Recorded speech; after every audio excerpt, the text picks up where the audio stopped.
Hello guys, I hope you are doing well. IBPS के जितने भी एस्पिरेंट्स हैं, आरआरबी वाले या क्लर्क वाले, ठीक है, उनकी तैयारी अच्छी चल रही होगी। एग्ज़ाम करीब है, स्पेशली आरआरबी वालों का। तो मैं आपके साथ कुछ टिप्स को शेयर करना चाहूँगी जिससे आपके स्कोर और अटेम्प्ट करने का जो तरीके हैं ना, उनमें शायद इंप्रूवमेंट होगा। देखिए, एक बहुत छोटी सी बात मैं आपको बताना चाहूँगी।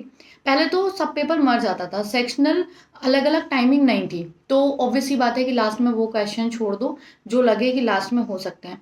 अभी सेक्शनल बिल्कुल अलग अलग टाइमिंग दी जाती है, तो उसमें भी मैं आपको ये सजेस्ट करना चाहूँगी कि देखिए, अभी से टेस्ट में आप इस तरीके से प्रैक्टिस करेंगे तो एग्ज़ाम में भी आप वैसे ही परफॉर्म करेंगे। आप लोग क्या करिए ना कि देखिए, जनरली क्या होता है, मैं एक फैक्ट बताती हूँ और अगर आप उसको थोड़ा-सा रिलेट करना तो आपको लगेगा ये बिल्कुल सही बात है, कि जब लास्ट में रेड लाइन हो जाती है, यानी कि 3-4 मिनट बचते हैं लास्ट में, उस टाइम हमारा माइंड जो होता है वो घबराना स्टार्ट कर देता है।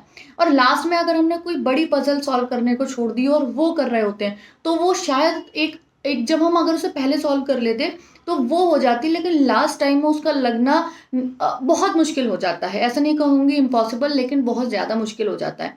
एक रिस्क तो ये है कि लास्ट में एकदम जैसे ही रेड लाइन होने लगती है, टाइमिंग हमारा जो होता है वो बिल्कुल डेड लाइन पे आने लगता है, तो हमारा माइंड अपने आप ही होपलेस हो जाता है और हम बहुत ज़्यादा बड़ी पज़ल को नहीं सॉल्व कर सकते हैं।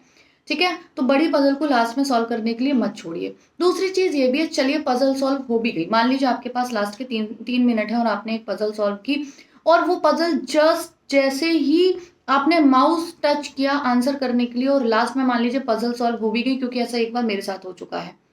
अभी आईबीपीएस 2021 वाला जो मैंने आपके संग स्कोर कार्ड शेयर किया था, हालाँकि मेरा क्लियर हो गया था, फिर भी लास्ट की जो एक पज़ल थी ना, उसमें क्या हुआ, मेरा पूरा पज़ल लग गई और जैसे ही मैंने माउस पे क्लिक किया एंड टाइम जो था वो एंड हो चुका था, टाइम ओवर हो चुका था। तो वो जो मैंने लास्ट के 3 मिनट दिए भी एक बहुत ज़्यादा करेज करके, वो मेरे वेस्ट चले गए।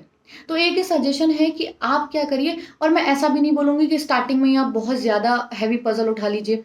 एक स्ट्रैटेजी के साथ पेपर सॉल्व करिए। रीज़निंग में हमें पता है कि मिसलेनियस सवाल भी आते हैं, पज़ल्स भी आती हैं, सिटिंग अरेंजमेंट भी आता है। सिटिंग अरेंजमेंट में भी एक एक हल्के लेवल का आता है, एक बड़े लेवल का आता है, पज़ल में भी ऐसे ही होता है।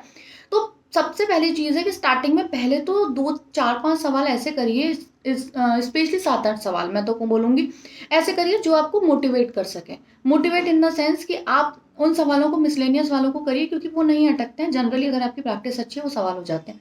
अगर आपके स्टार्टिंग में मोटिवेशन आ गया, तो आपकी स्पीड जो होगी ना, वो मोटिवेशन की वजह से दुगनी हो जाएगी। और स्टार्टिंग में आपने कोई ऐसी पजल टच कर दी ना जो अटक गई, तो आप अगर 25 सवाल कर सकते थे ना, या 30 सवाल कर सकते थे 35 में से, 30 सवाल भी कर सकते थे, तो आप फिर उसको परफॉर्म नहीं कर पाओगे, क्योंकि हमारे पास बहुत कम टाइम होता है।